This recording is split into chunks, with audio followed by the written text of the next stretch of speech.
Greetings,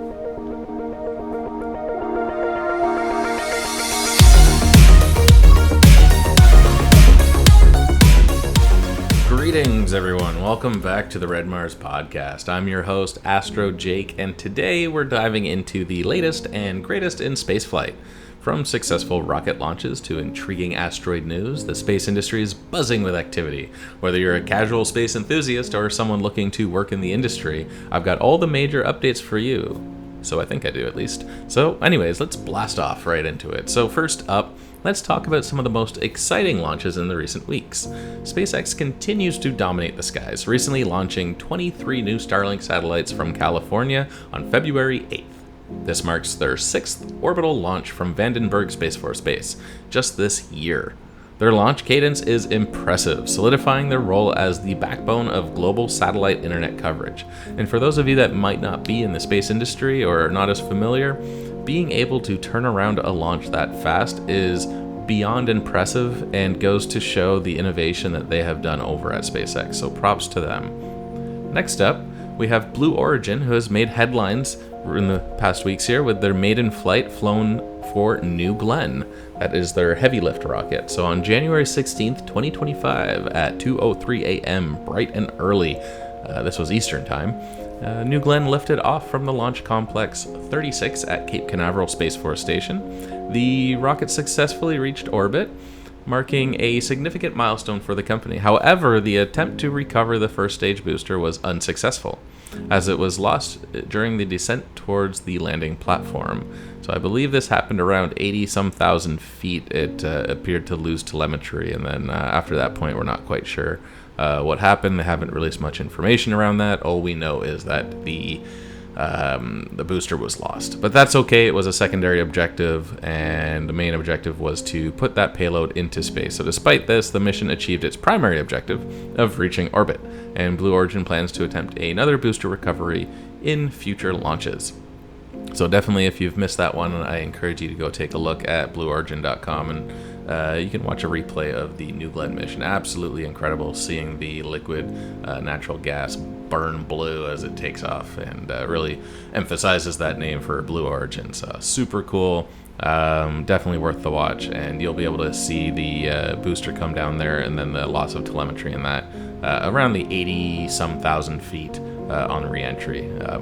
Maybe you can have some insight into what may have gone wrong based on what you see there, but that's all we kind of know. So not every launch goes according to plan. We know this. It's, especially through SpaceX's development and that of the Falcon 9 took them several times to get a payload successfully put into orbit through the development of the Falcon 9. So it definitely goes to show the hard work and efforts of that Blue Origin has put in to make New Glenn successful on its first launch. So yes, definitely props to them. So, Japan's Space One attempt, they attempted a Kairos rocket launch back in December of 2024, and unfortunately it had to be terminated minutes after liftoff due to an anomaly as well. So yes, this was their second failed attempt in 9 months, highlighting just how challenging private spaceflight development can actually be. But in other news, Rocket Lab has also made headlines with its first Electron launch of 2025. If you don't already know, Electron is one of the best small satellite launchers out there, providing cost-effective rides for commercial and scientific payloads. Their latest mission, launched from New Zealand, proves they're still in the game for quick and reliable access to orbit. They are a really cool rocket, and definitely recommend taking a look at their system. Again, yes, it is for smaller satellite payloads, but definitely cost-effective and definitely proving to be quick and reliable. And that's kind of all you could really ask for in a launch provider. And hey, the environment in New Zealand's quite nice, so if you ever make it out there and want to go see one of those launches, turn it into a nice little vacation. But yeah, so speaking of launch frequency, as we mentioned with SpaceX kind of dominating the field here, a crazy stat for you. In 2024 alone, there were 259 launches worldwide. That's an average of one launch every 34 hours. And 2025 is shaping up to be even busier. We are truly in the golden age of spaceflight. Sending things into space for the longest time post, space race, there wasn't much going on. Satellites would go up here and there, and whatnot. But bringing all the private industry, I guess, launch providers to the market now has really stepped up the game, and more you see these smaller rocket startups coming into the industry and really pushing the limits. And it's really beginning to become a very busy, not quite busy as aviation, obviously, but the cadence that we're seeing and being able to turn around rockets this fast is truly impressive, and really curious to see and excited to see how 2025 shapes up to be, and really the next 5 to 10 years, to see, if the growth that we're at right now, how this continues to grow over the next few years, and what missions are coming down. Now, the Artemis mission, super exciting. Really curious to see how things play out with a new NASA administrator coming into play, and with ties to SpaceX, how that will really play out with the SLS and different missions there that are funded from NASA. So very excited to see kind of how this plays out, and I think some outside eyes or mindsets coming in could really help move NASA in a good direction moving forward. So definitely excited, and looking forward to see what the coming years have to offer. So I mentioned in the intro here about an Asteroid 2024 YR4, that's Yankee Romeo 4, in assessing the risk. So are we going to end up like the dinosaurs?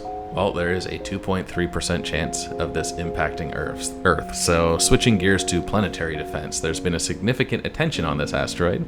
Again, that's Asteroid 2024, Yankee Romeo 4. It was discovered recently, and the 2.3% is a probability of the asteroid impacting Earth in December of 2032. So while it sounds quite alarming, it's important to note that there's still a 97.7% chance it will miss us. So scientists are closely monitoring its trajectory, and as more data becomes available, the impact probability is expected to be refined. Now, historically, as we gather more observations, the likelihood of impact decreases. So while it's a situation to monitor, there's no immediate cause for alarm. I did see, however, that we were originally at a 1% chance, and with the recent updates, we have gone to a 2.3% chance. So hopefully that doesn't continue to go in that trend. But yes, as we get more observations, usually that impact does decrease. So definitely be keeping an eye on this, and keep all of you updated as this asteroid continues on its path to hopefully pass by Earth. Could be a really cool observation opportunity to view it as it passes in close orbit of our planet. Just hope for that other 97.3. Maybe we'll have some old school, was it early 2000s, what was the movie?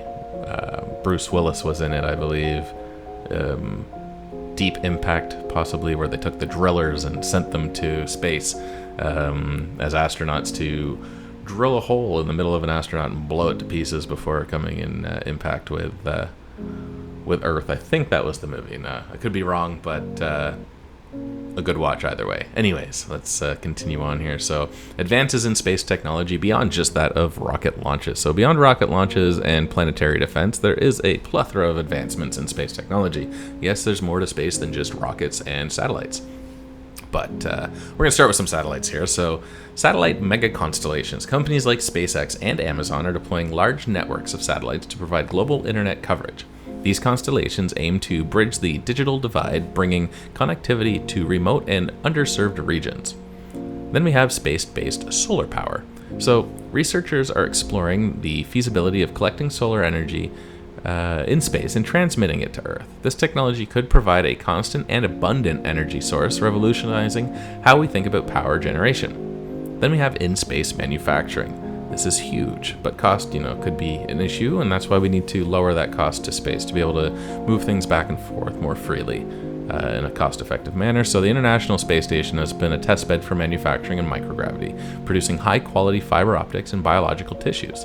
These advancements could lead to new industries and products that are only possible in the space environment. Then we have lunar infrastructure. With plans to return humans to the moon, there's a focus on developing sustainable habitats, resource extraction methods, and energy solutions to support long-term lunar missions. In situ resource utilization is going to be huge for that. So if you ever hear that ISRU, they're referring to in situ resource utilization, which pretty much just means the ability to use what you have around you rather than bringing the materials to where you're going. You use the materials that you have at hand to build out infrastructure, resources, rocket fuel, you name it, they build it. So there's a lot of cool advancements learning how to use all the resources we have in space and on these different planetary surfaces and environments to build what we need rather than bringing it with us. That lowers cost on, I guess, the launch vehicle and that as well, but it allows us to make use of what we have around us and really build out those environments for a more permanent presence in those environments. So that's being the lunar surface or eventually Mars as well. Or we'll see when this Mars mission takes place. But yeah, the same technology more or less can be used across both of those excuse me, planetary surfaces. And we'll see what happens there.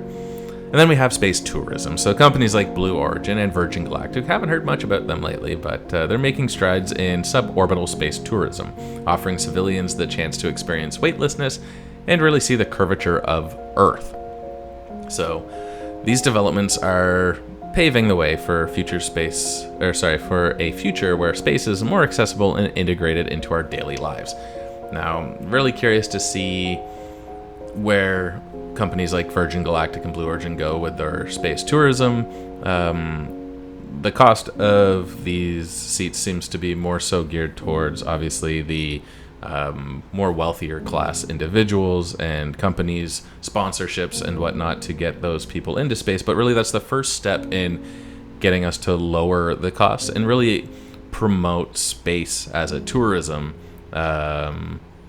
or a tourist attraction, I guess, rather than just for private industry astronauts or NASA astronauts or just those astronauts of the world that are typically, government related or defense related. So being able to send people up that are, say, of the wealthier 1% or sponsored citizen astronauts and whatnot is definitely key in getting us in the right direction. So some people I know probably look at it and frown upon it a little bit, just saying, oh, it's rich people going into space, but that is the first step. Rich people were the first people that were able to afford vehicles. Now look, everybody drives. So, it's the step you have to take to promote and get the attention needed to really lower those costs. So maybe expensive now, but if you look back at what it cost to put a pound into space not even that long ago, you're looking at $10,000 per pound, and now we're at $10,000 per kilogram, or even less. It depends on the launch vehicle, so I won't dive too much into cost here, but the cost is decreasing. So is the cost of sending humans into space for space tourism. The cost to send somebody up back in the 60s, you wouldn't even dream about even the wealthiest person being able to pay for a ride to go on one of those rockets now, especially in comparison to the dollar then to the dollar now. So that being said, space tourism needed and a great way to really promote, especially the younger generations as well, to get into like STEM fields and really grow their interest of space and whatnot. So very exciting, and I think it's companies like Blue Origin, Virgin Galactic that are really paving the way there, and excited to see what the future has for them.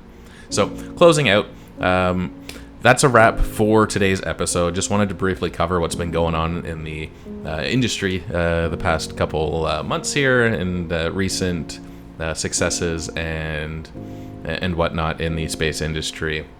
A little bit different than our other conversations. Didn't really dive too much into the technologies themselves, but definitely wanted to keep everyone up to date if they haven't heard what's going on, and throw a little bit in there about the asteroid situation. Just I feel like it's not being talked about anywhere unless you're actually looking for it, so I just thought I'd throw that in there.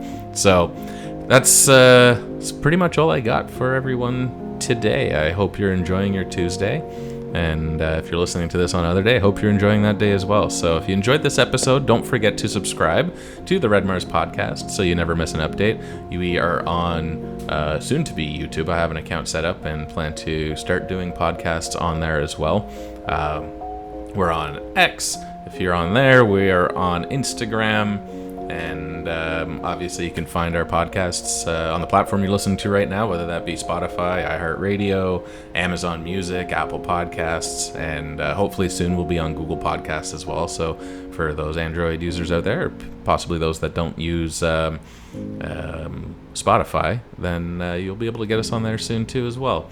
So another side note, I know I mentioned in one of our other episodes about computer systems and that I've recently got back into the PC world and got my hands on a 5080 gaming computer. So I'm planning to do some unboxing of some more recent pieces of computer systems that I've purchased and what it's like putting those together, building out a new podcast computer as well, just to better handle some of the editing software. And part of that required me to upgrade a CPU, motherboard, got one of the new Liquid Freezer 3 360 RGB coolers for the Intel processor that I got. And I'll go more in detail on that as well. But all my computer and any gaming type streaming or anything like that I'm going to do will actually be part on a different account. I want to keep the two separate. This will just be for space technology and talks about what's going on in the space world. And then if you search for Polybits, that's POLYBITZ, or Z for my Canadian friends, Polybits on YouTube, also on Instagram.